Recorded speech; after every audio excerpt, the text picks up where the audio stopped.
Somebody took the noise that I'm home. Let's see. Oh, wow. Actually hit up something good. Will this work for a video? I don't know. Oh, wait. I can still cut this post. I'll be straight. Yeah, I'll be good. Forgot I can definitely edit this in post. Except, you know what? I'm going to be too lazy to actually do it. I always say I'm going to edit these in post. But I never do it. I never do it. Yo, what up, Connor? What up, Ryan, King Deezy? What up, the King? Jacob? What's poppin'? Alright, just so y'all know, I'm going to say it again probably in the next couple minutes when people get in here for real. This is going to be just me being too lazy to make a video because I was doing a bunch of Hornets stuff today and I was going to double upload Hornets content. I had the James Wiseman video this morning or earlier today, and I have the Anthony Edwards video I did. And I was thinking about it. I was editing it, and I realized, why am I double uploading Hornets content? And then, like, I don't have to double upload Hornets content. Panthers content is the main stuff right now, and there's just so much more news right now for the Panthers. So I can double, triple upload that, and there's always going to be more stuff. But that's just not going to be the case when it comes to Hornet stuff right now, especially since we're not playing. So, yeah, I was making Hornet stuff, and then I just didn't feel like shooting and editing another video. Plus, that take way too long. I wouldn't get it out until like 9:30, 10, 11, and I hate uploading videos late. So, I'm doing this instead. I'm probably going to edit the first like 3-4 minutes out of this stream and then pretend this is an actual video. But I'll still, you know, interact and whatnot with the chat. All that stuff. What up, Caesar? A second pick for Desmond King? Should give PJ Walker a chance? What does that mean? What do you mean? He was a quarterback who was in the XFL who is now the backup in the NFL. That's a chance. Him being in the NFL right now is definitely a chance. What do you mean? A chance to start? I don't know if that's the case. I don't know if you bring in Teddy Bridgewater, pay him that money, and then say, okay, that was free money. Now go sit on the bench. I don't know what you mean by a chance. That's just never going to happen. Business-wise, and I doubt PJ's better than Teddy. We're going to be good in the secondary? You might be the only person in America who thinks that. Logan Ryan's not a bad idea. I'm gonna talk about Logan Ryan here in a second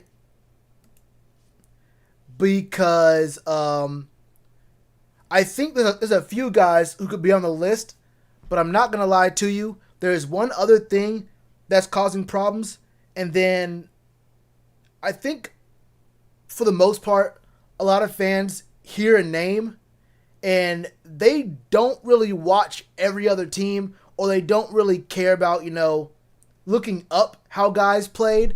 They may look at stats sometimes, but they don't actually look at how other guys played, or they don't, like, you know, find where fans of other teams are talking about certain things and they ask them how a certain player does, and they just say, oh, wait, I recognize this guy's name.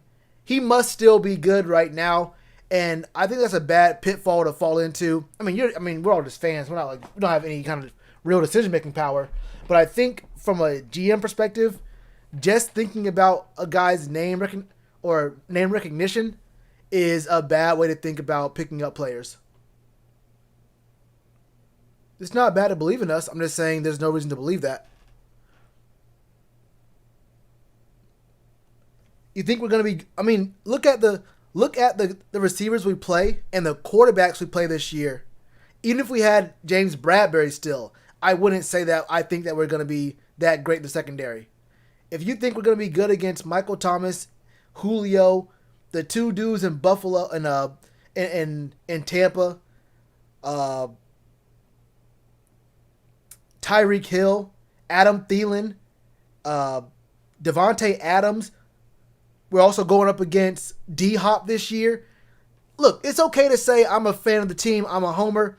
Let's not pretend like we're not going up against the best receivers in the league this year. Saying you believe these guys are going to have some good impact and have some good production this year is one thing. Saying we're going to be good and you have confidence in our secondary to be, I don't know. Maybe I'm wrong. Maybe I'm wrong. Maybe we shut down all those receivers. Maybe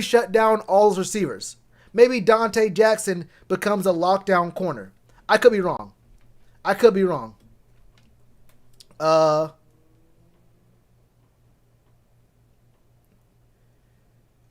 Yeah, you can have faith, but let's be realistic as well.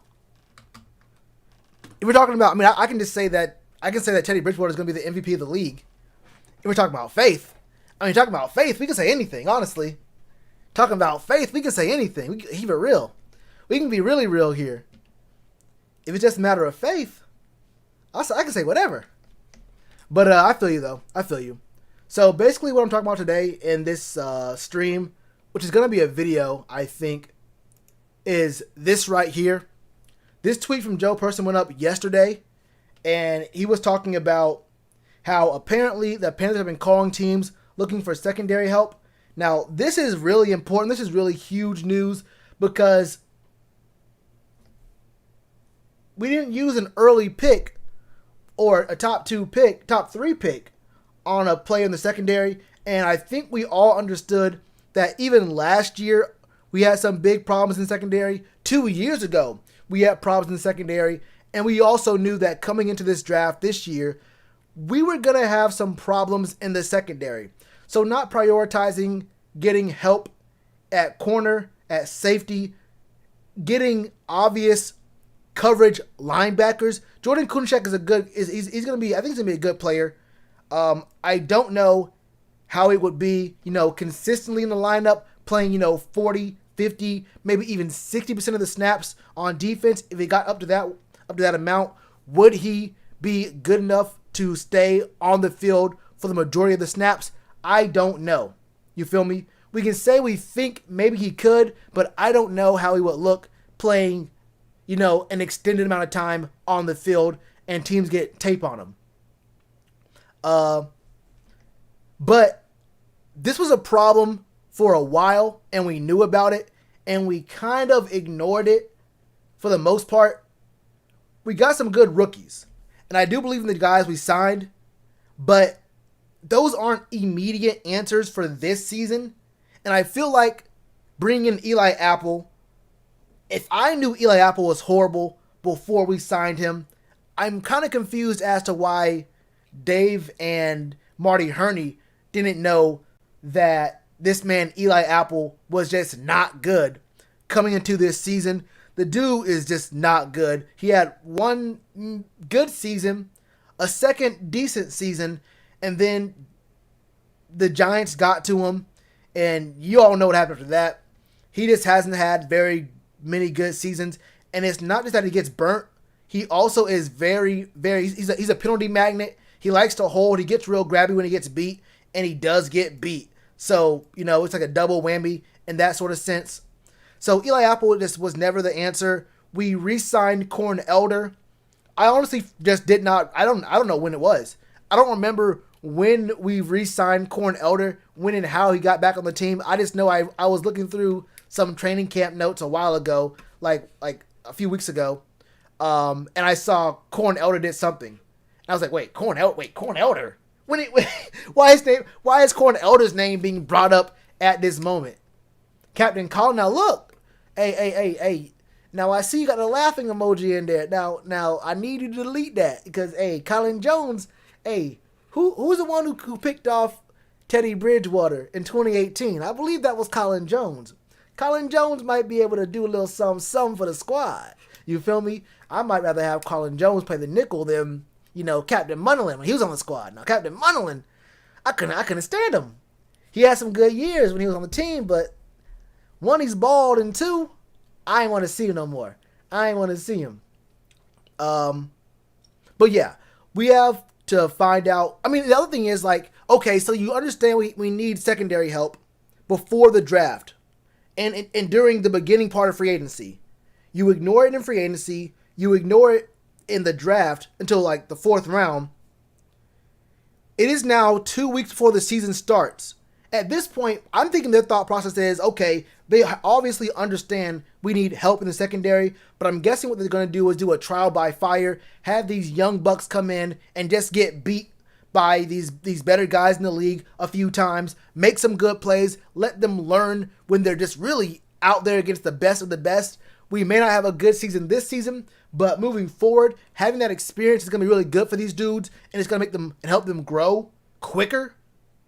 Because you're going up against the best, you got to grow up fast, right? You got to grow up real fast. But this strategy right here of picking up Eli Apple, having Justin Burris, who it was a video I did where I talked about if we didn't have Jeremy Chin playing strong safety, who would be there if he's going to be a linebacker, if he's going to be a strong safety. Now I'm seeing he might play the nickel, which, Jesus. But I said if we don't have him at the strong safety, who's going to play there? Justin Burris is a strong safety, but I've also been seeing talk about him playing at running back. And if he's not going to play, and if they're not serious about him maybe being a backup running back, then we've wasted a lot of time letting him do that in practice. If there's such a big need for someone in the secondary, why would you waste time letting a guy play running back when there's already capable dudes behind Christian McCaffrey? And it makes me think that if you're doing all this, you must have a plan to not have Christian McCaffrey on the field all the time, like 90+% of the time on the field. Otherwise, you would not be doing all this extra stuff for a third string at best running back. You would keep Justin Burris, give him the most amount of time you can playing in the secondary and getting looks and reps doing those sort of things. You wouldn't have him flip-flopping between playing defense one day, offense another. I feel like we're trying to split the difference instead of putting all your eggs in one basket. It's kind of wild. Should have took Okudah, I believe, and then we would have took Ross Blacklock. He would have been better. What do you mean? Okudah wasn't up. Now, if you're talking about we shouldn't have won... Wait. Okudah was gone. We couldn't have gotten him. I mean, I would have wanted Okudah. Yeah, Okudah was my number one choice. Over Derrick Brown, over Isaiah Simmons, Okudah was my number one choice in this draft for sure. Easily, honestly. Real easily.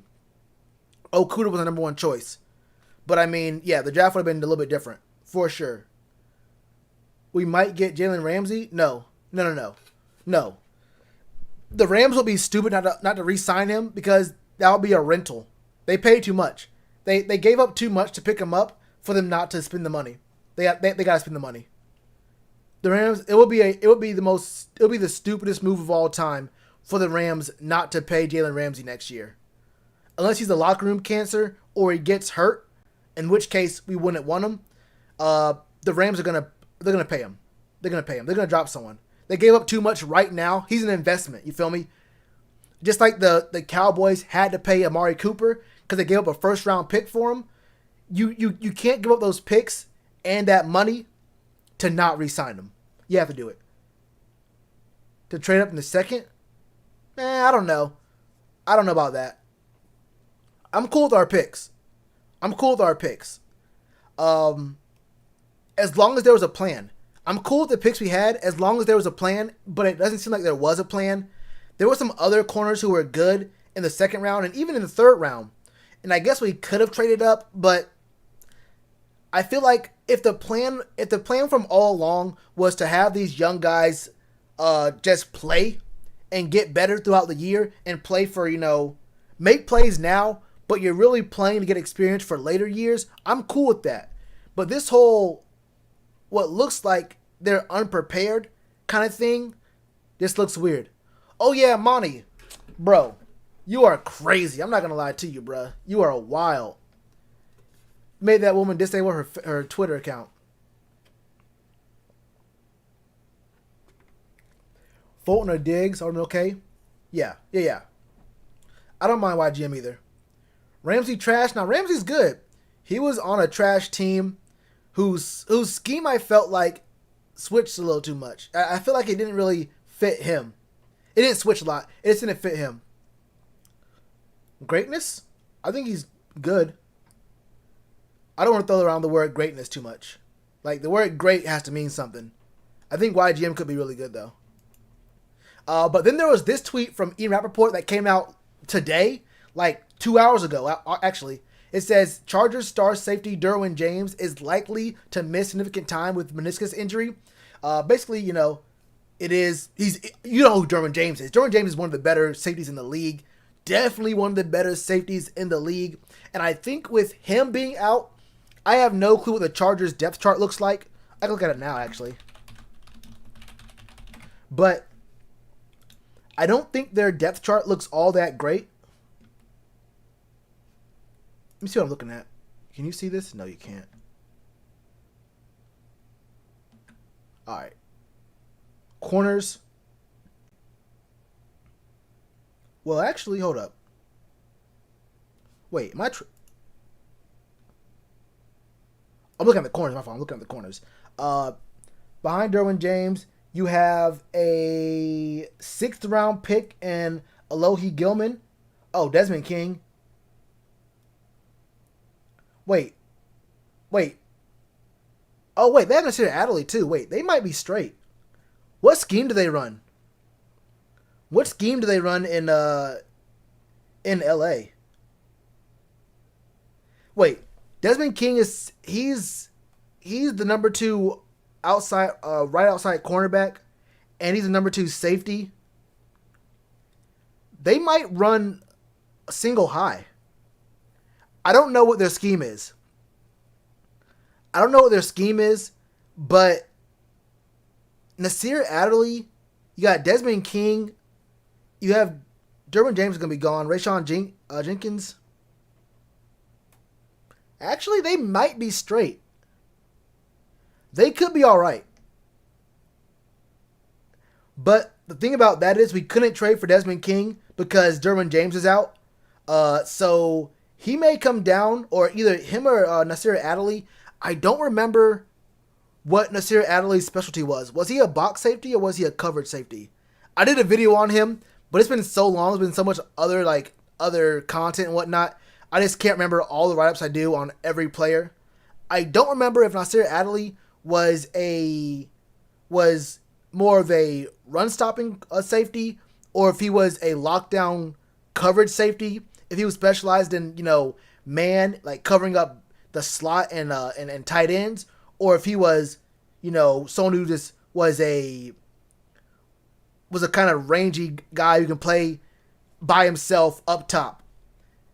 Don't really remember, but with Derwin James being gone now, they have to worry about a lot of different things. First off, we can't get Nasir Adderley. We can't get one of their guys. He's a demon? Yeah, I believe that.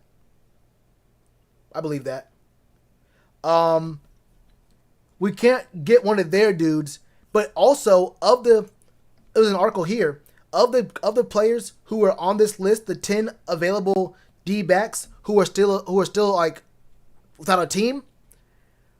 They might be in the running to pick up another player too. Like, the Chargers could be looking to pick up someone. I don't know what their cap room's looking like. Their cap might be pretty good. 13 mil, that's good enough. 13 mil is straight. You can find one of these guys 13 mil, but we might have some competition. Adderley's more coverage. That's what I thought.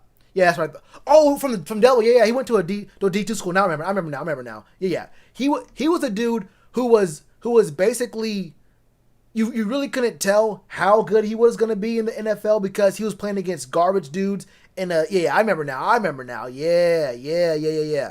Okay, yeah. I remember that right. I remember thinking that I would like him, but I was really worried about whether or not he was going to be actually good, because you can coast through playing against garbage players in D2.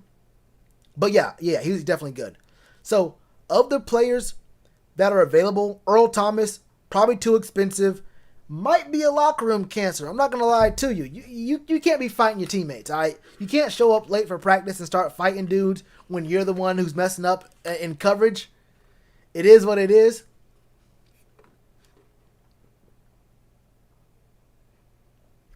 Wait, someone said let go of Shaq Thompson. Who said that? Oh, signing Shaq over Bradbury? No, that I agree with. That I do agree with. I understand keeping some sort of semblance of stability in the front seven. If your plan is to build around the front seven, I felt like what Rev Rule's first thing he said was he wanted to build around the secondary. But I mean, judging from what we've done in free agency and especially in the draft and signing or extending Shaq Thompson, it feels like we're definitely trying to build around the front seven. We're trying to build back what the Panthers were known for, earlier on, like 4 or 5 years ago. Front seven first, and the front seven helps out the secondary by bringing pressure, making the secondary's job a lot easier. If the plan was to actually work around the secondary, then I would have rather kept Bradbury. But Shaq's good. Me personally, I would have played James Bradbury, but I have no problem signing Shaq. Yeah. But the thing about that, who said it? Someone said, yeah, Primetime said it would have been a huge mistake to let go of a linebacker that's established and as good as Shaq right after losing our middle linebacker. The thing about that is we extended Shaq Thompson before Luke Kuechly was gone. I'm pretty sure we extended Shaq Thompson before Luke retired. Someone correct me if I'm wrong. New England has to keep all their players because most of the guys who've been opting out this year have been on defense. They're not trying to move any pieces unless they get something good for them. And I'm not sure giving up. Look, first of all, trading for players is a bad idea for us. We have no expectation to win this season, and giving up our chance to build for the future in the draft, although this upcoming draft may have less value since we might not get college football, and that decision is being made as we speak. You feel me? Some conferences aren't going to play, so we don't know exactly what we're going to be getting, and missing a full year of seeing a guy play, there is a lot to be worried about in that sense. Kind of like the NBA draft this season. And guys like James Wiseman, who only played 3 games. He played 69 total minutes in college basketball this year. And there are questions about what he actually looks like. So maybe draft picks, draft capital has a little bit less value for next year. But I don't know how I feel about, giving away picks for guys who for dudes on other teams right now.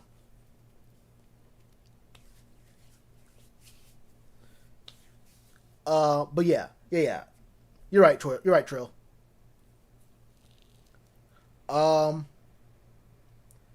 Def trade for a corner. What would you trade? What round of pick would you trade? And let's be real, we can't say something like, I want to trade a 6th round pick for an all pro corner. Like the capital has to be, the trade has to be even, right? The trade's got to be even. We would all trade a 7th rounder for one of these dudes who are for a Derwin James type player, you feel me? But that's not going to happen. But Earl Thomas, I would not want. Logan Ryan's kind of getting up there. And if you watch Logan Ryan, he did not look good. Logan Ryan has not looked good this past season. I'm going to be real. Logan Ryan has not looked good. He's recognizable. Name recognition is there. He has been good in the past. But for the Titans, he was getting burnt. He was not playing good this season. I don't know what his contract's looking like. Or what. He won't come cheap. That's what they said on Panthers Wire on USA Today. He wouldn't be that cheap. He wouldn't be one of these guys you can just plug in and it won't really hurt your cap space. I don't know, especially for a guy like Logan Ryan, who you can't just get him for a year. A guy's going to demand that much money. You can't just rent Logan Ryan for 1 year at that price in a year like this where there's no real big expectation to have a deep playoff run. Now, if we were a team, if we were like 2 years ago, before Cam got hurt, and we thought we had a good team with expectations, I would say picking up a guy like Logan Ryan right there would have been a good idea because we actually had a team around us who could actually win and have a deep playoff run. But right now, I don't think we're a NFC championship team. I don't think we're a 11-5 team, a 10-6 team right now. So I don't know if paying money for Logan Ryan, a guy who I think has been diminishing over the past couple years, but especially last year, I don't think paying that money for 1 year? Are you going to pay him for 2-3 years? Do we have that kind of cap space with guys like Taylor Moton, guys like DJ Moore in 2 years, guys like Curtis Samuel, their money coming up very soon? I don't know if you can really afford to pay Logan Ryan and then have your cap room still be good for the future. I just don't think you can do it. You feel me?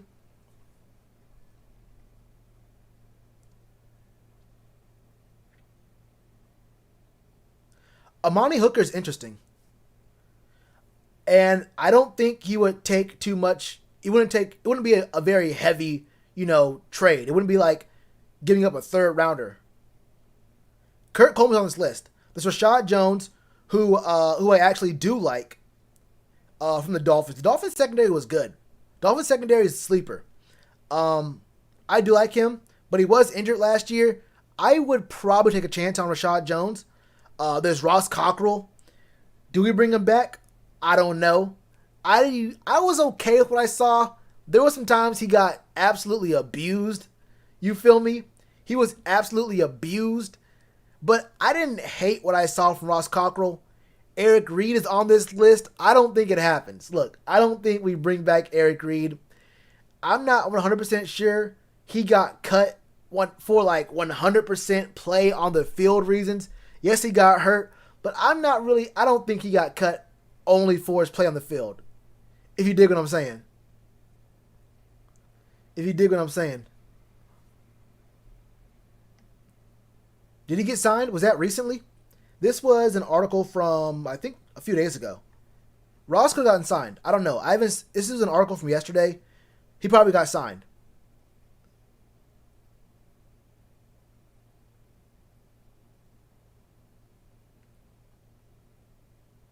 Did he?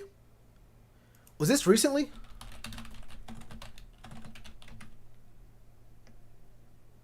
No, he's still a free agent.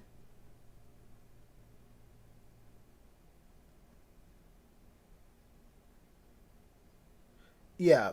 According to this, hold on. You said you got signed to Detroit Lions? Oh. Yeah, he hasn't been signed yet. There's been articles about it, though. Definitely been articles about saying they should sign him. Jermaine Johnson. This says, I'm not going to lie to you, I don't know much about Jermaine Johnson, but it says that he was never a great cover corner and he allowed a 94.5 passer rating. I don't know. The Giants deal fell through? Oh, okay, I feel you. There's Javian Elliott, a guy who I thought would have been all right, but nah, it didn't work out. None of our guys who played nickel last year worked out. Was it scheme? Was it? I don't know. But no one who played in the slot last year was even decent.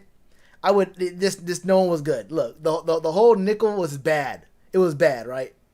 Aqib Talib is another locker room issue. Now he could be a dog out there. He's kind of getting up there. I don't know what he would cost.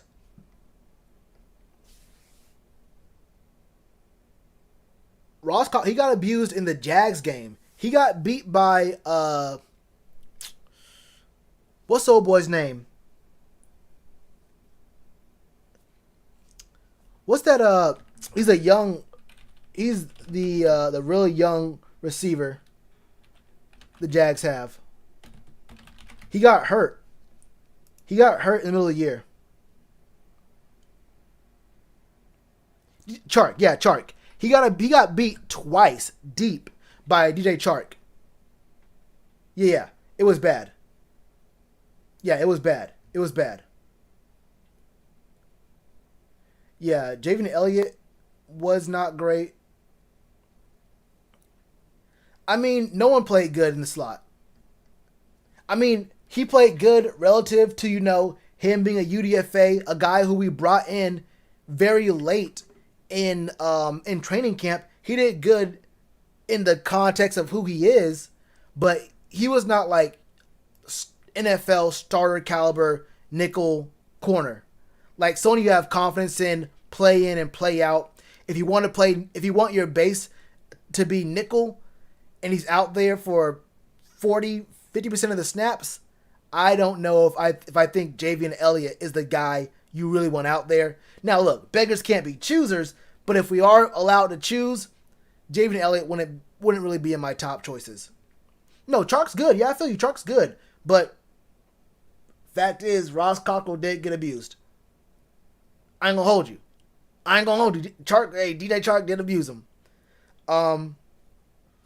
Tony Jefferson, I haven't really seen much of him. I'm not gonna lie to you. I don't know much about his game.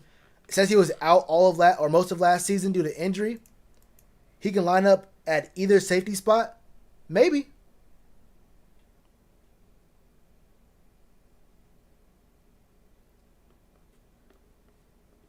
That's the big question. Hey, that's the only question for me. I don't care about any.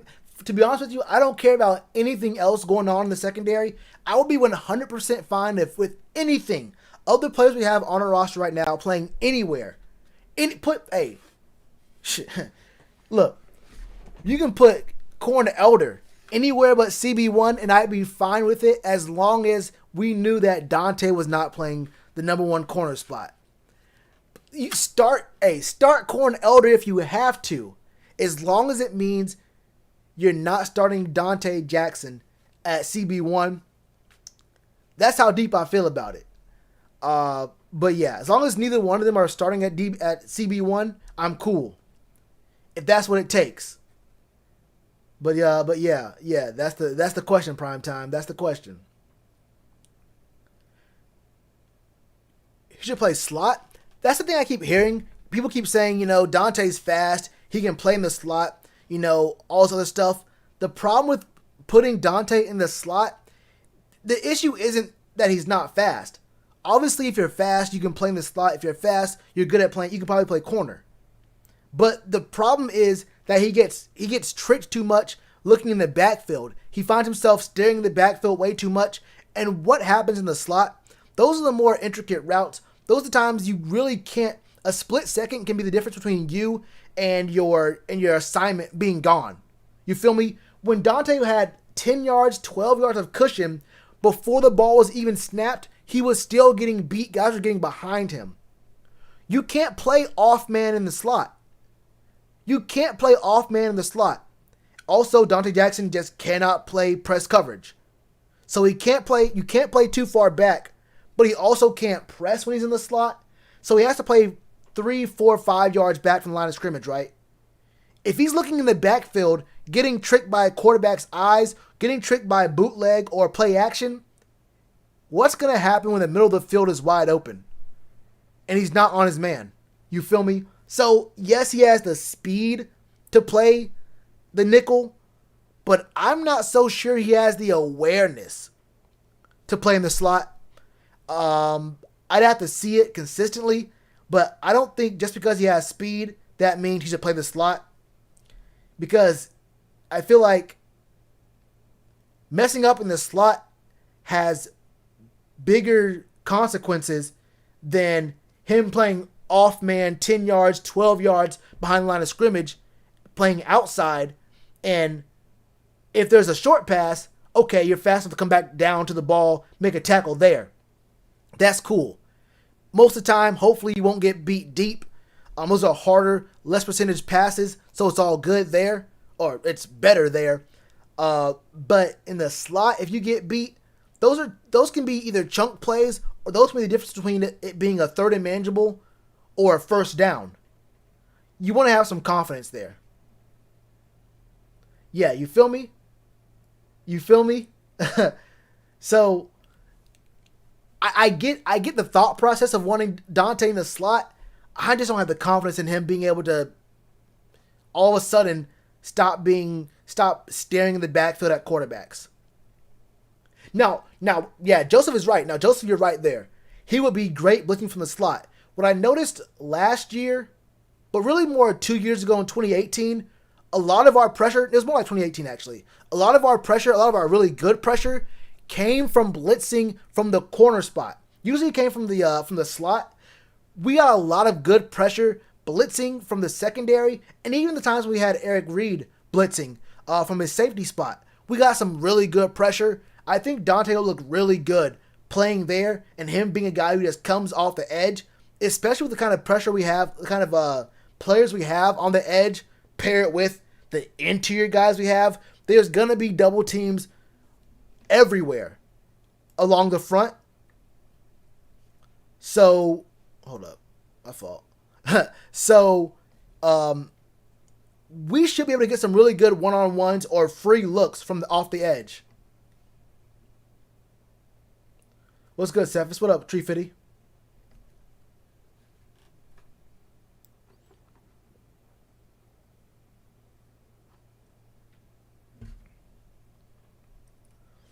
Yeah, Cephas hates Teddy. I wasn't going to go too deep. I saw him in the comments. I wasn't going to go too deep in it because it didn't really matter. We all have opinions, and that's cool. But Cephas, I think Teddy might have cut Cephas in the lunch line or something. That man must have, I don't know, brake checked him on the freeway. I think Teddy must have saw Teddy in the Hove lane riding solo or something. Something happened. Something happened. Has RD looked good against the offense? Certain parts. Certain players. I say it's more of players rather than the whole defense. Then again, when it comes to the stuff in the trenches, the O-line's been looking like they've been getting beat, and it's really hard to tell if it's the O-line looking bad or if it's that our D-line and front seven look really good. But I do know our O-line has been getting a lot of pre-snap penalties consistently. It's not been like this 1 or 2 days. It's been several days. It's been noted in the training camp write-ups. So that's a little bit of a concern, you feel me?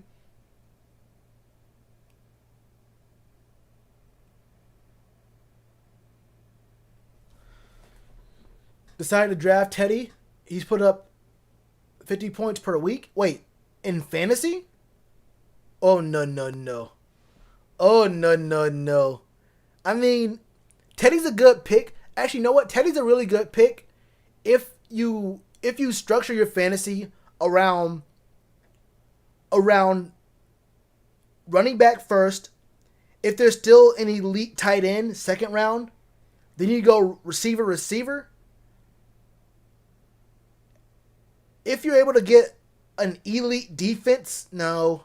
Would I do that? No. Teddy will be a good pick if you're trying to sandbag your quarterback to like round 6, 7, 8, 7-ish, 6 or 7. If you want to sandbag your quarterback, I think picking up Teddy is a good idea. But I would not pick Teddy early in fantasy. Wouldn't do it.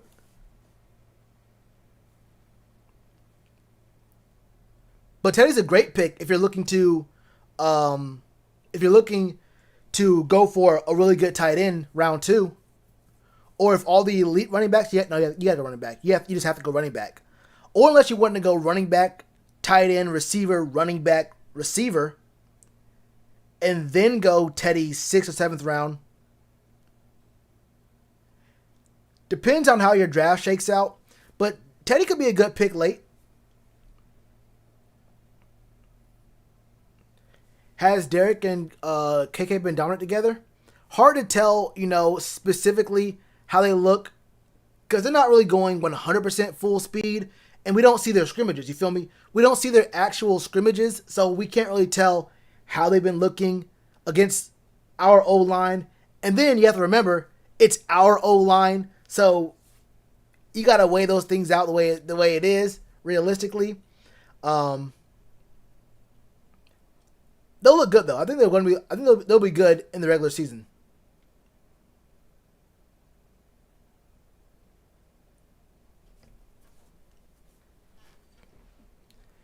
Yeah, that was AP's team. That was still AP's team, and he was mad young. Yeah, wasn't Diggs, wasn't Stephon Diggs like a late bloomer?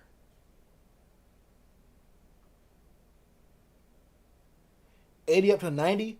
Yeah, but then it goes up again. But the thing about that is you have to sign players too, right? Like that's our cap. But I mean, you have to make decisions about DJ Moore, Curtis Samuel, and Taylor Moton. Those will not be cheap signings. Those three will not be cheap signings. So yeah, we have space, we have room, but those are definitely guys who are going to take up a bit of that space. Yeah, Earl Thomas got absolutely little manned by Derrick Henry. But then again, everyone does too, so I ain't mad at it. I ain't mad at it. Oh, he said call you Sea Dog. I feel you call you Sea Dog. That's what you meant. I got you. Jalen Ramsey, Richard Sherman, Desmond King are free agents next year. I wouldn't go for Sherman. Don't think Jalen Ramsey will be available. Desmond King is interesting, though. Desmond King is interesting.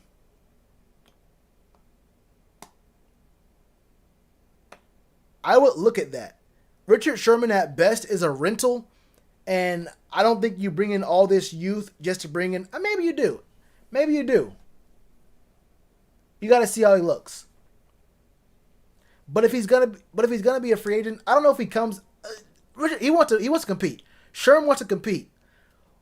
Only one of two things is gonna happen. Sherm's either gonna sign for cheap to a contender, or he's gonna look for his last payday with a not so great team that might not be a contender. So I feel like if Sherm signs with the Panthers, he's gonna be asking for a lot more than he'd be asking from, the Ravens or the Niners or the Chiefs or one of these or well, not Seattle. One of these other teams, you feel me? The Bucks. Man, shit, the Bucks.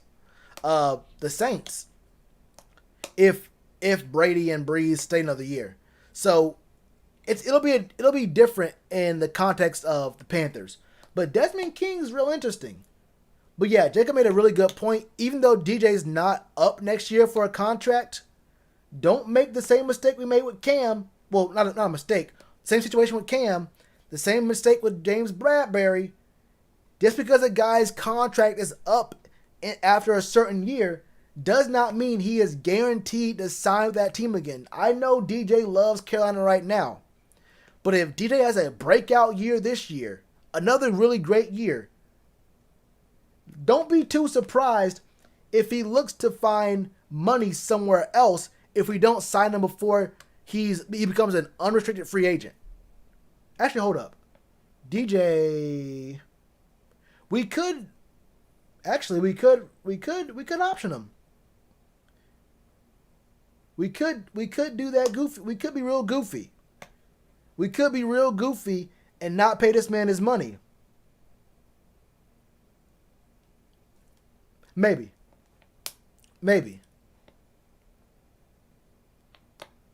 Comparing Teddy to Kyle Allen? Huh?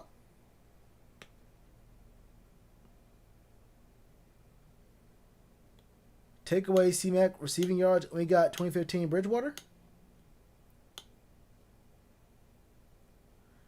Peanut to our young corners? Yeah, I feel you.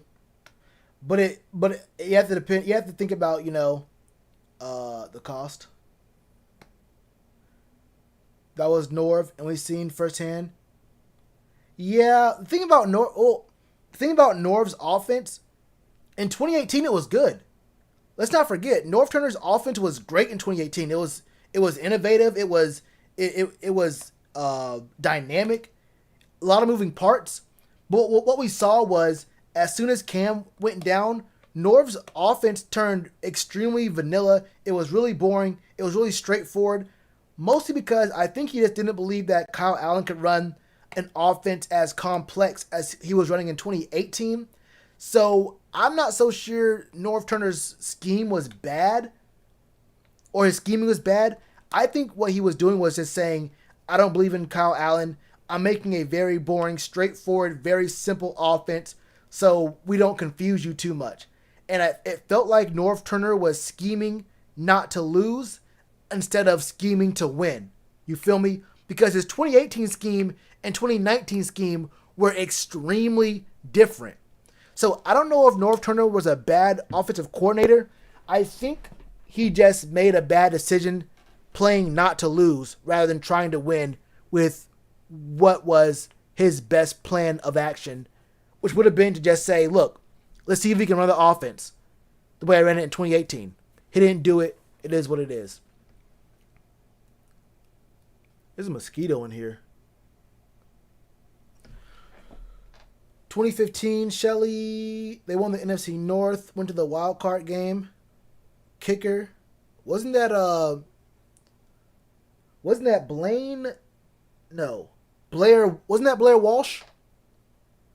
Wasn't that Blair Walsh? And that was wide right, I think. Was that Blair Walsh? I don't remember. I think it was Blair Walsh. I've blocked out Teddy Jesus.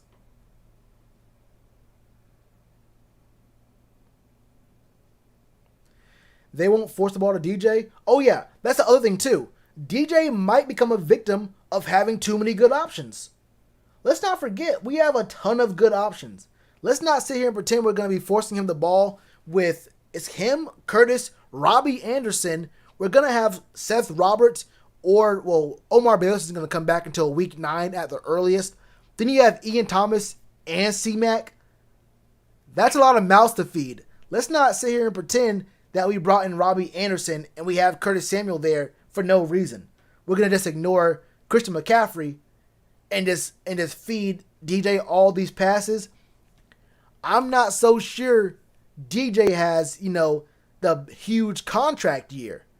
He may be a casualty to the just being too many mouths to feed. You feel me? So it was Blair Walsh? Okay, yeah. Wide left? Oh, wide right on the left hash? Get Jamar Chase and cut ties with Curtis. That's the thing, bro.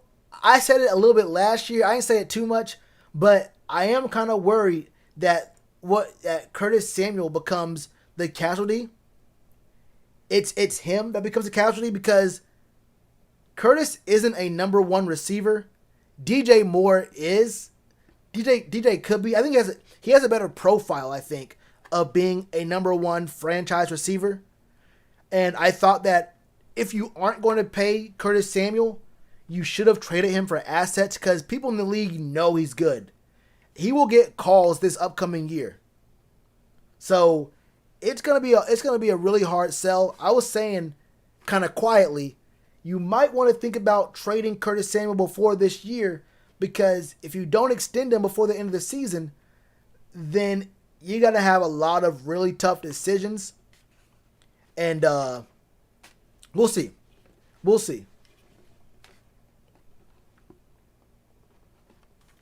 What up, Ozzy? Yeah, bro. I kind of half-assed making Hornets content last year. I ain't gonna lie to you. I just did like 2 or 3 draft videos and dipped out. I did a video about how the Hornets should try to tank, which, it is what it is. You feel me? We basically did it. We looked good in some losses. We won 23 out of 65 games. You feel me? I think we won 23. I think we won 23 games this past season or this year. Something like that. So we were basically doing that. Then I made a video about PJ Washington. I made a video about something else, I think. But yeah, I'm trying to be more consistent with Hornets content right now. Glad you're liking it. Yes, sir, Brent. Yes, sir. Uh, we will go to the playoffs if they cut DJ Moore. Yo, I was about to say something. Then I realized who said it. I got you. I got you. I ain't gonna say nothing. I ain't even gonna say nothing. Yo, Shelly. Yo, Sea Dog hates Teddy, and Shelly just hates. I promise you, DJ Moore had to. I don't know what he did to you. I don't know what he did, but he did something. He did something. Wait, I think the end of the list. And then there's Morgan Burnett. Now I thought Morgan Burnett was a good safety. He had a quad injury at the end of last year. From what I remember, I feel like Morgan Burnett was pretty decent. A pretty decent safety. I could be wrong, but from what I remember, he was pretty good.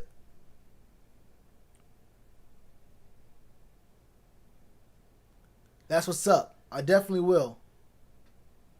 Oh yeah, the Eagles. Oh yeah, the Eagles definitely probably wanted to trade for Curtis. He looked good on their team actually. Yo, imagine. Yo, imagine him. Ooh, actually, no. Imagine him on the Bears. Imagine Curtis Samuel on the Bears. They have no real trade capital, but him on the Bears with Nick Foles. If Nick Foles could stay healthy, that could be something. Hey man, look, I know it's hard to be a Hornets fan sometimes, you feel me? I know it's hard to be a Hornets fan. I don't know if there's anyone else making Hornets videos. I know when I did those few videos last year, I don't think there was anyone doing Hornets videos then. There may have been like one dude, but like I think I might be the only person making Hornets videos right now. And it's funny because there was a time when where I was the only one doing Panthers videos. It was just me making Panthers videos, and literally everyone else on YouTube who did Panthers content was a podcaster. Everyone else did live streams, and I never did live streams. I literally never did live streams at all. So I was making videos, and everyone else is doing live streams. So I kind of had a small monopoly on making videos. But and the Panthers already are a small market team, so it's not like a ton of people looking for Panthers videos.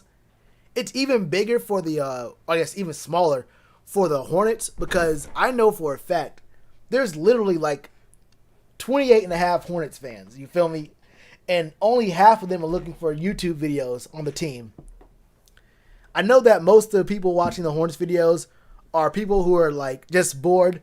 Like they're usually here for the Panthers content and like, well, there's a Hornets video up. What's his thoughts on this Hornets? What's he saying about the Hornets? Is he gonna reference the Panthers in this video? Let me just see if he says something about the Panthers in this Hornets video. He might do it. He might compare someone to their play style reminds them. They're kind of they got a handle of the rock. They got a ball on a string the way that Christian McCaffrey be treating dudes and between the tackles. You feel me? It could be something like that. Maybe there's a comparison there I can appreciate. There's not a real big market for Hornets videos, but still gonna make them. The Who wanted Curtis Samuels? The Huh? I never heard of him. What team is that? Where they from? Am I going to make Charlotte FC videos? I would need a direct email from David Tepper telling me that he is going to sponsor those. I'm not going to lie to you. Someone asked me, before I answer that question, someone commented on a video saying, "Hey, you should make Hurricanes videos." I had to tell him straight up, I have never seen a full hockey game in my life. I know the Canes look good right now, or probably. I guess I couldn't tell you. I know I heard stuff about them last year. They were in the playoffs or something last year. I have never seen a full hockey game in my life. So I don't plan on starting either. I'm not watching hockey. But as far as soccer, I mean, look, I can appreciate soccer a little bit more My high school, actually, my high school I went to, our girls team won states like 3 out of 5 years. So we had a state champs 3 out of 5 years. So I kind of grew to kind of watch soccer a little bit. I went to Charlotte. Wait, I went to UNC Charlotte, and I was there the year we made it to the actual national championship game against Chapel Hill. That was a crazy year. I got kind of into soccer then. I've never really been a soccer dude. I would need David Tepper to I would need him to hit me up. He got to hit my line. He got to hit my line, bro. I dig what we're doing. I respect it. But I don't know if I can really, like, they'd have to be funnier videos. You know how when there's, like, not big news, when I make videos on things that aren't, like, serious news or, like, really all that important, I make them kind of, there's a lot more, I guess, memes. There's a lot, like, crazier editing in those videos. That's how I would treat the soccer videos. It wouldn't be, like, in-depth analysis. I would be talking about, the team running a 2-3-3-1-2-1 or whatever. I don't know. It would really be me just, like, I don't know what I would say. It would really be more like reaction videos than analysis and, like, breakdowns.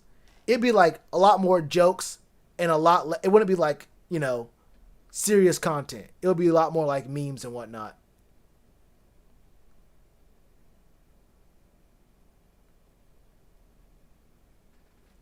That's a good 3, Chappelle. That's a real good 3. Yeah, they won a ring when I was, like, in middle school? High school? What year was that? Like, 05? I don't know. It was a while ago. Maybe 10 years ago. No, like, what was it, like, 13, 15 years ago? I don't remember. The Bruins beat them? Whoever that is.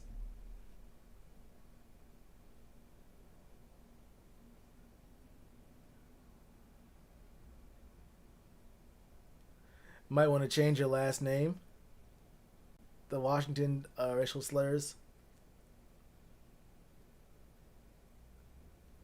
About Durham? All I know about Durham is people from Durham can't drive. People from Durham can't drive. People from Raleigh can't drive. Now, Durham's straight. Durham's straight. People from Raleigh. Hey, I'm sorry if anyone in the chat is from Raleigh or have family in Raleigh. Y'all can't drive, bro. People in Raleigh cannot drive. People in Charlotte, they don't care about your life. People in Charlotte are just reckless. But you can tell they got a little skill behind it. You can just tell they're being aggressive. People in Raleigh can't drive. And I group Raleigh and Durham together sometimes. But I don't mind Durham. I don't even mind being in Raleigh. They just can't drive. They just can't drive.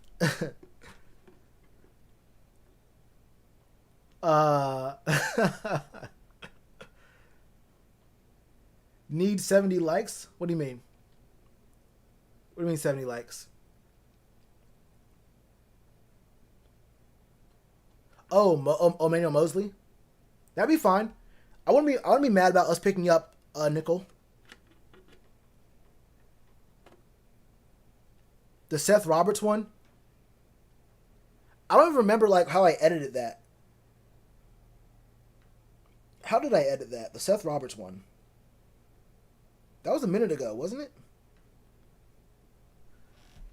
The wild thing is, I edit so many videos and I have so much other stuff going on that I be forgetting like which ones are the ones, like what I do in like specific videos.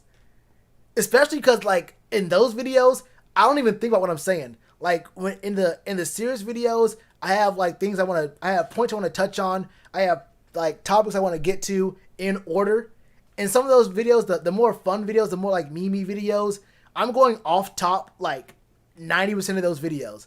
I may like look at the stats of someone just to reference them. I may like talk about what team they were on before and that kind of stuff. But in those videos, I'm going off top. Like there is no planning at all. I just get on the camera and I gotta go. UNC or Duke? Oh, I feel you. Come on now, brother.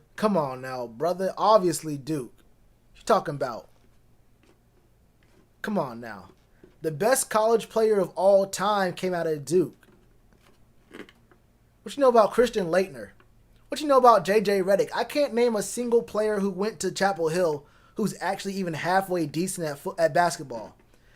The best athlete to come out of Chapel Hill, probably, gun to my head, if I'm being honest, Julius Peppers was alright. I mean, he was alright at Chapel Hill. He got better at the Panthers. Julius Peppers was alright at Chapel Hill. I mean, he was there. He went to class. You feel me? But I mean, come on now, man. I gotta hit you with the Boosie. Come on now, man. Come on, man. We talking about Christian Laettner and J.J. Redick. Come on, who? Michael? Who? I don't know who that is, my brother. The guy from that movie? Wait, the guy from that Looney Tunes movie with the stretchy arms? He was good in that movie. He was alright. He was good. He was good in that movie. He played baseball for a little bit. I heard he had some stand-up comedy on Netflix. It was a 10-episode. I don't know what it was. I know he played with Dennis Rodman for a little bit. I know Phil Jackson carried him for a little bit. I'm not too familiar with him though.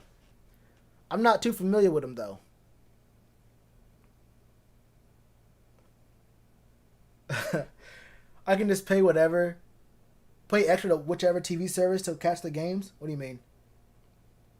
Primetime, your courier should have options. Oh, to watch Panthers games? Bro, if you don't just... Never mind. I'm not gonna advocate for copyrighted media piracy.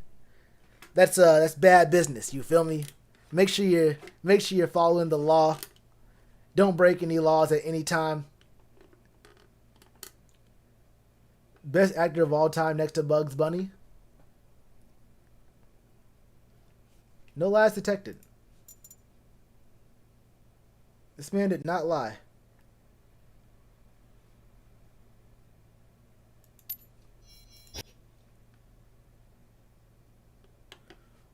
Watch NFL Network. Vince Carter, better than anyone who ever went to Duke.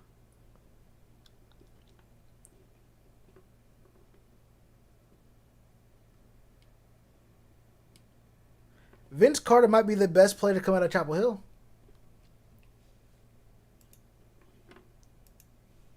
I'll tell you that. I was going to say something about watching the games or something. There was something I want to say about the games. Don't remember. Let me check something real quick. Here it is. I got it.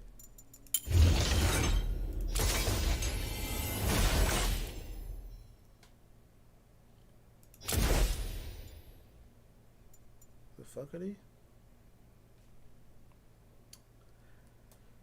But yeah, this has been like an hour, I think. I only touched on this topic of the corners or DBs. To be honest with you, I don't know what we're gonna be looking at. Like, what exactly? Wait, hold up. I want this depth chart by position, defense. Let's say corners. Like, who can we really get? Paid 10 to watch the Panthers game in Atlanta? I wish Vince got a ring. He deserved one. This dude played in the NBA for 58 years. He deserved one. I hope Melo never gets a ring. That's not what we're talking about right now, but I hope Melo never gets a ring. Melo pushed out Jeremy Lin out of the Knicks because he was jealous. And Jeremy Lin ended up getting a ring. I hope Melo never gets a ring. He chose the money. Melo had his chance. I was a big Melo fan. Melo had the chance to get his ring. He chose the money twice in New York. Knowing what kind of organization they were, knowing what they had there, he chose the money twice. And I respect that. Make your money. You made your money. you ain't never getting no ring. He wanted easy money. He didn't want to compete. He knew what was going on in New York. He knew he wasn't going to win, especially with his contract. He knew what was going on. I hope Melo never went to a ring. Bruh, he should have went to the Heat. It was never supposed to be Chris Bosh, right? Wasn't it supposed to be D Wade, LeBron, and Melo? Chris Bosh wasn't even an option at the time. They were planning on making it D Wade, LeBron, and Melo. Dudes, he became a free agent earlier than them, and he signed that long deal with the Knicks. He chased the money. And you know they're gonna win a ring. He should have went to the Heat. You're talking about competitive integrity? Oh, well, I guess go to the Bulls. I guess go to the Bulls. That'd be straight. That'd be straight. But he had a chance to be part of the Heatles. He had a shot to be part of the Heatles. Turned it down. Jason McCurdy, Byron Jones. Byron Jones is good. Byron Jones, Xavier Howard, those are some dogs. Bills aren't giving up anything. They're not even playing. I'm not even sure. I won't lie to you. I don't even know who Pierre Desir is. Is he even good? I ain't gonna lie to you. I'm not too sure who Pierre Desir is. He might be good.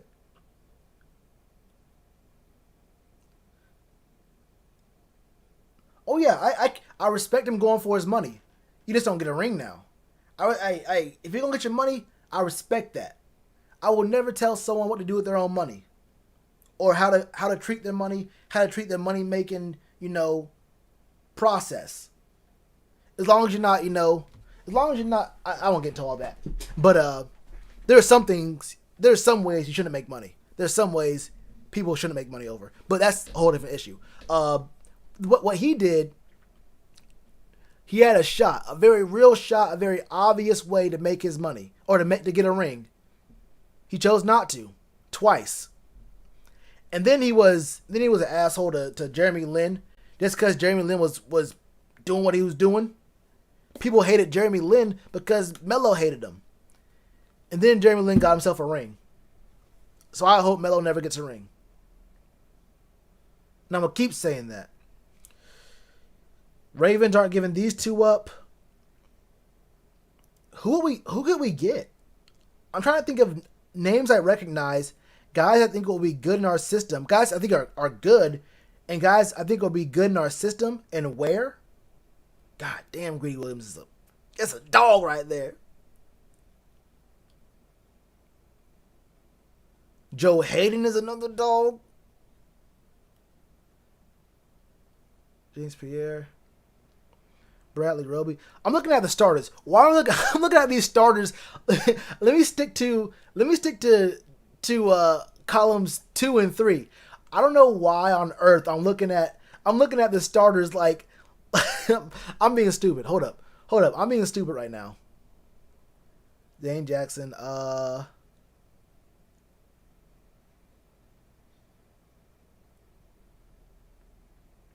Jason. The Patriots aren't going to give up anyone. They can't afford to. Is Troy probably going to be our CB2? I have no idea. Maybe. He might be. I don't think even our coaching staff understands or knows for sure who's going to play where, and we are 2 weeks out. I think not having a preseason makes us less aware of how close the regular season is, how close opening day really is. This is a problem. We are still, the fact that we're still asking these questions, serious questions, not just who's our nickel going to be, who's playing safety for sure, who's playing, are we gonna have Jeremy Chin playing linebacker? I've seen people say he's going to play the nickel. Who's playing CB2? Another big question, the big question, why is Dante playing CB1? I don't know what's going on. Honestly, I don't know what's going on.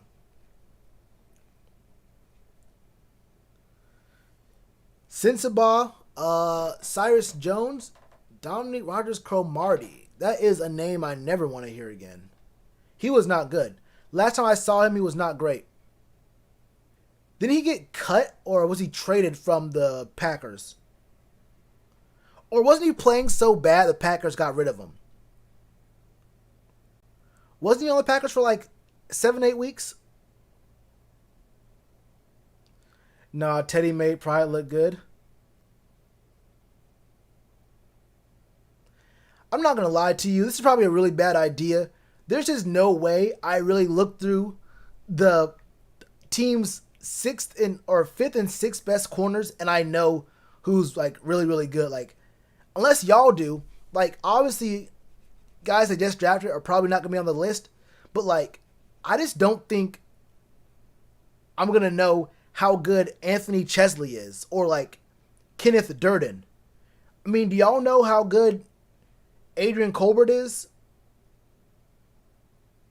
Or, well, right here's a good idea. I can feel this. Daryl Worley plays for the, well, first off, didn't they just pick him up this offseason? Plus, we just didn't want him at all. That's bad. I shouldn't have said his name. Plus, the Cowboys need all the help in secondary they can get. They're not trading that. This guy right here, well, it is what it is. What are some realistic options? I don't know. I couldn't tell you. Drake Kirkpatrick is signed with the Cardinals. Yeah, it's not gonna happen, brother. I feel like I heard about Duke Shelley having a good play. Maybe, I don't know. Hey, plus the Cowboys secondary is pretty alright. They're pretty alright there. Yeah, I'm not gonna really be able to make a smart choice based off of, the back end. Did I get it? Did not get it. Based off the back end of these teams' rosters, this is a problem. Right here. Am I showing my screen right? Yeah. This is a problem.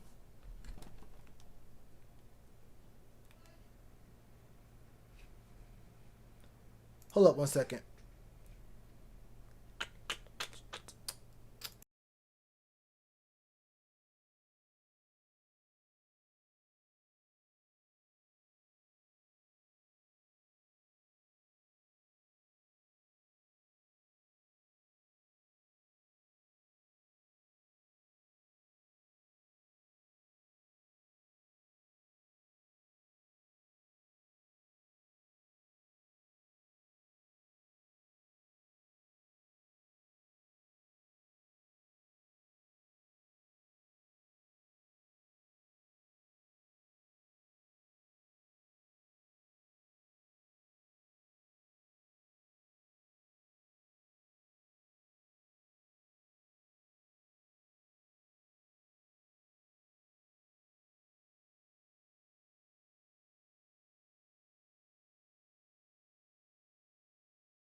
I had to handle something real quick. Where are we at?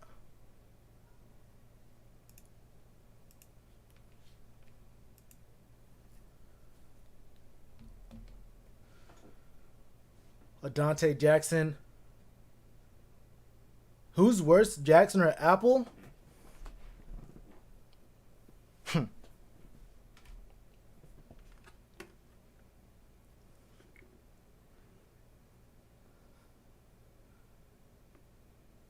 Eli Apple.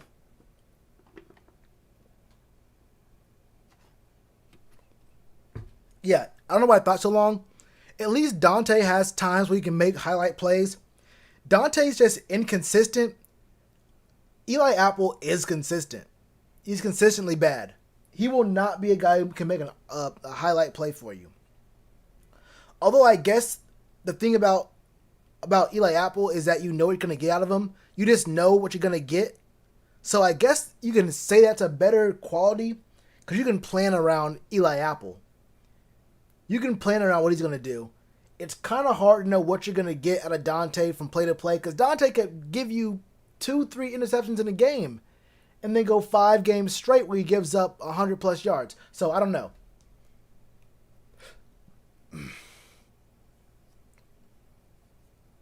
Hold up. Now, wait. I might be the biggest dumbass of all time. I have my video for tomorrow. Oh my God, I have a video for tomorrow. Let me go ahead and make that, put it in my, open my, my notepad file for videos to record. Hold up. I might, this is just, usually I'm pretty on top of these things. This will not be the video talking about the team looking for DBs.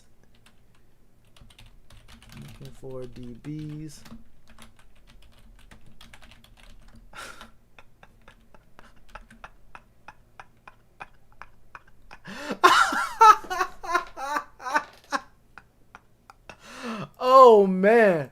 Oh my God. Hold on, let me check it real quick. Let me check on a different page. Y'all probably already know, but I gotta check.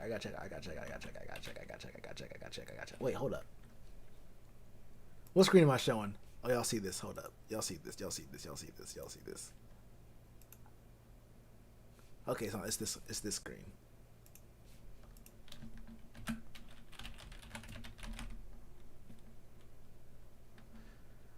Okay. We're good.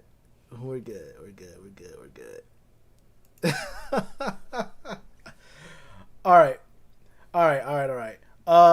Where are we at, bro? Look, I ain't gonna lie to you. I'm not Pat. I'm not Big Cat, bro. I don't be streaming for 3, 4, 5 hours straight. I can't do it. Maybe when the season comes around, I will be able to, but I'm not a streamer. I'm gonna be doing streams. Oh, by the way, y'all, I just was able to activate what's called memberships on my channel. And basically, you might know what it is. Basically, it's like if you know what how Twitch is, there's subscriptions, but it's kind of like that. It's like a recurring support for a channel. Maybe even below this stream, there might be a button that says join, and you can read about it right there. There's different levels of support you can give for the channel.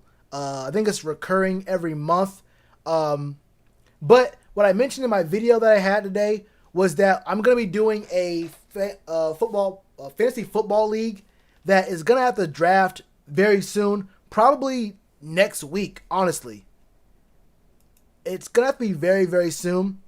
But what I'm going to do is if you join at the Captain My Captain level of the channel memberships, you can get entered to you're automatically entered into the fantasy league, and number one prize gets $100.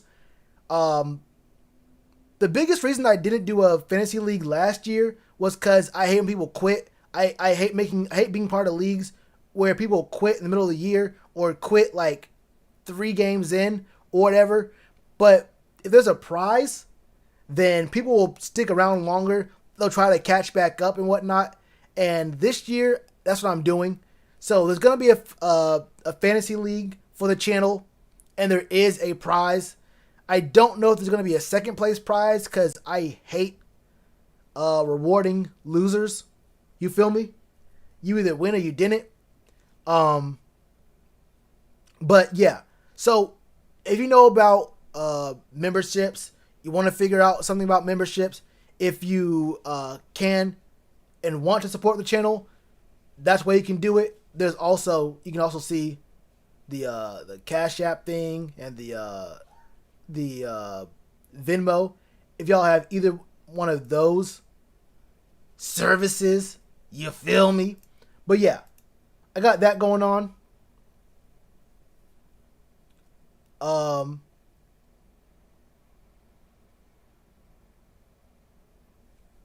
Be bored. I know, bro. I know.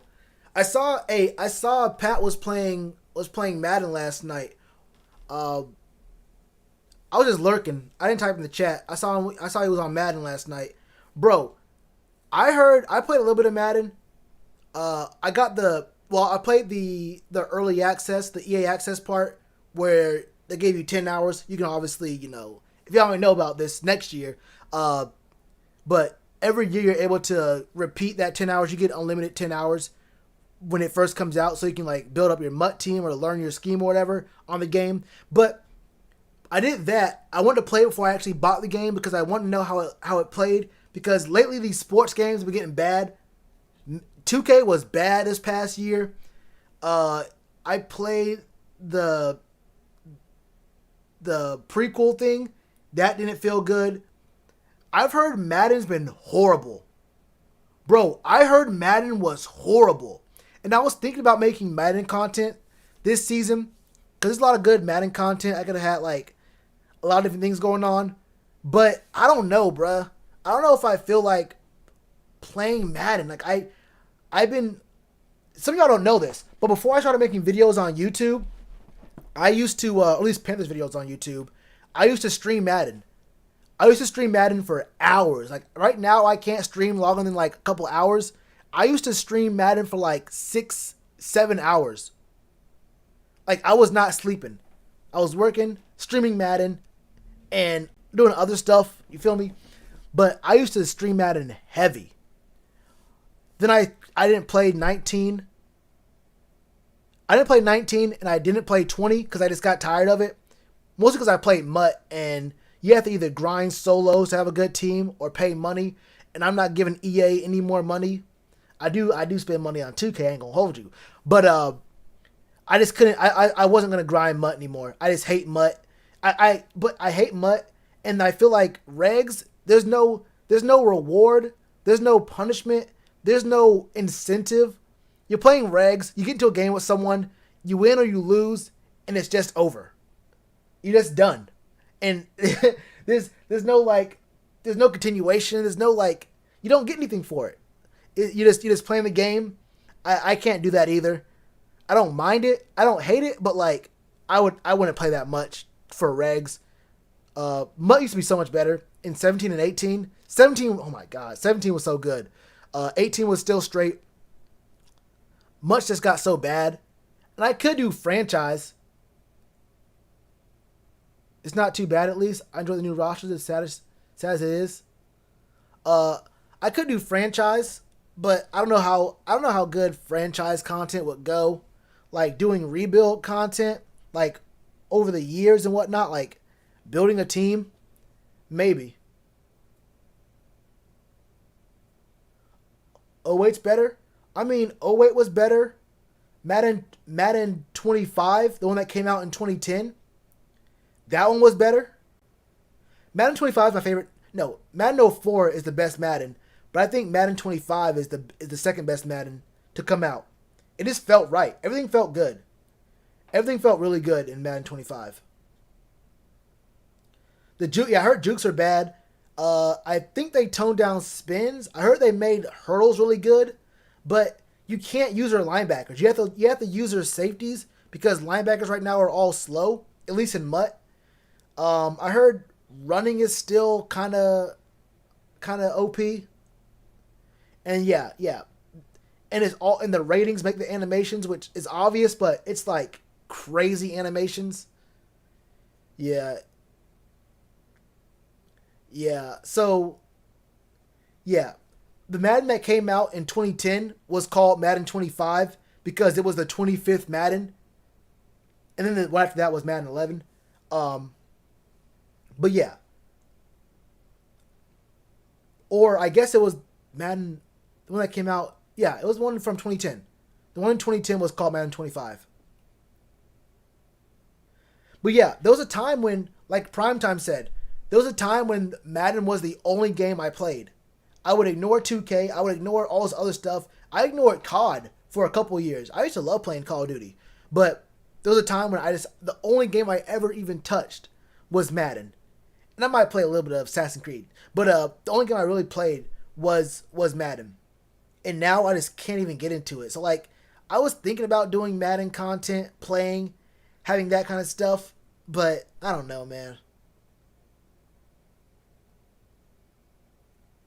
Yeah. I don't know how I got into that. I was talking about streaming. Oh yeah, other kind of content. I think I was talking about just other kind of content I could do. Yeah, Primetime said something about channel growing. Oh yeah. I was talking about the channel memberships. Yeah, the memberships because I was thinking about having one of the perks be, play me in Madden or whatever. But I just can't even just the thought of playing Madden. It's just I don't know. Not really into it right now. We'll see though. We'll see. But yeah, I think franchise is bad. You can get Quentin Nelson or any premier guard for backups. Yeah, I've heard the trade system in Madden's been bad for a long time. 2K at least 2K is a pretty realistic trade system. I don't play my GM because I mean, I'm trying to play Park or Pro Am, but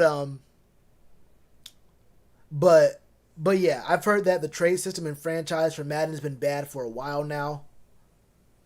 So I could do Madden content, but I don't know yet. I don't know. What game I nice at? 2K. I'm gonna try to get better at I was good at COD for a little bit. Uh, I didn't like World War II. I hate World War II shooters, so like I just didn't really play it that much. Black Ops 4 was a hell game. I was not good at Modern Warfare. This last game that came out, I was just not good at it. I might try Cold War. I'm probably gonna try Cold War. Um, but 2K for sure. 2K for sure. This was my only off year of 2K. My only year where I was not that good. I've been good at 2K for a minute. Yeah, send it to me on Twitter if you have Twitter. What up, G Main? Love your content. Hornets content is good too. I appreciate that. I got an email. Yeah, it should be in the description, but it's just Sheltron at Gmail. You can probably just copy paste it from the. Usually, I just say that's for business inquiries, but as long as as long as it's not a bunch of stuff, a bunch of this Madden clips, you can send it there.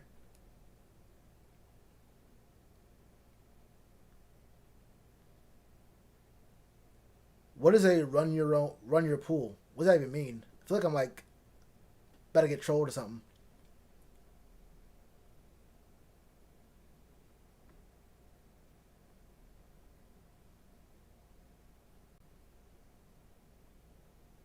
Pick one winning team each week to win the season. What is that? Like, is that like DFS? Is that like like a sports betting thing? Like a fantasy kind of thing? Like a pick'em? I don't know. I play DFS. I play DFS. You feel me? Oh. Run your pool. It's a Madden thing. Pick one winning team each week to win the season.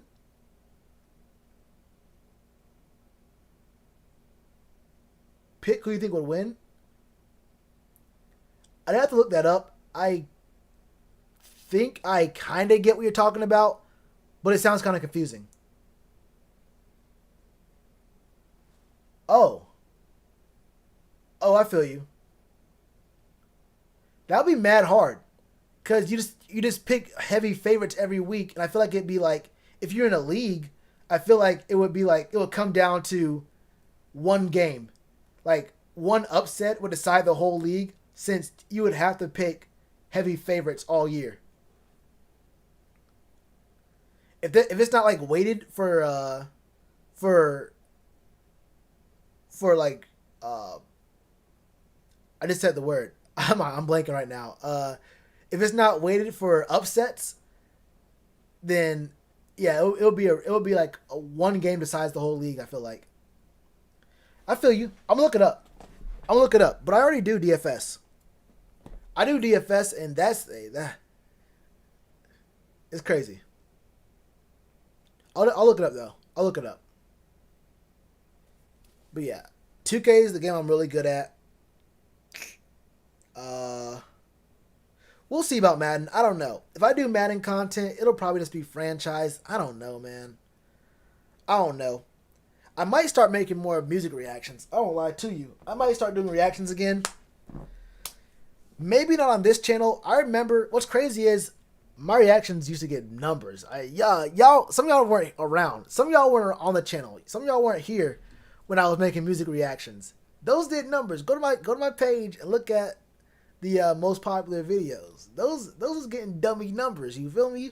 But then people were saying this should be a Panthers only channel, only sports. Don't do this other content. And I was like, all right, cool. I'll stop doing it. I don't know. I mean, I don't get any money off those. I don't make any ad revenue at all anyway. Those are fun though. Those are videos for fun where I could do like crazy editing around.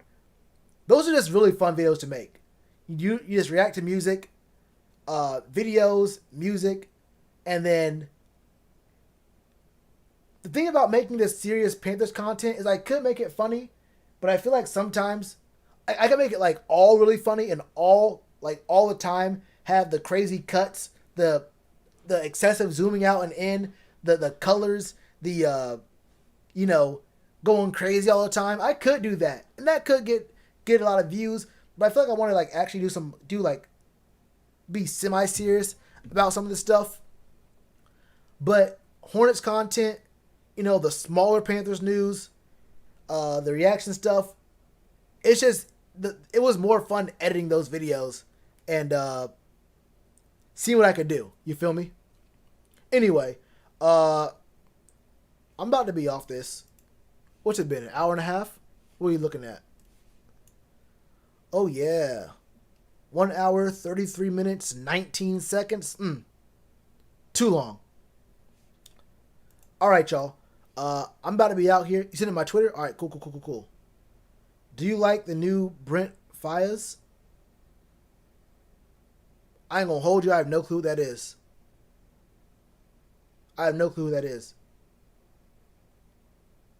Brent Fires. I feel like I've seen that name, but I don't know. Maybe I'm blanking. I see the DM. I'll look at it in a second. Alright, y'all. I'm about to be out of here. Y'all stay safe. Wash your hands. I'll have a video about this tomorrow. Also have an Anthony Edwards draft profile video tomorrow. Until then, alright, y'all.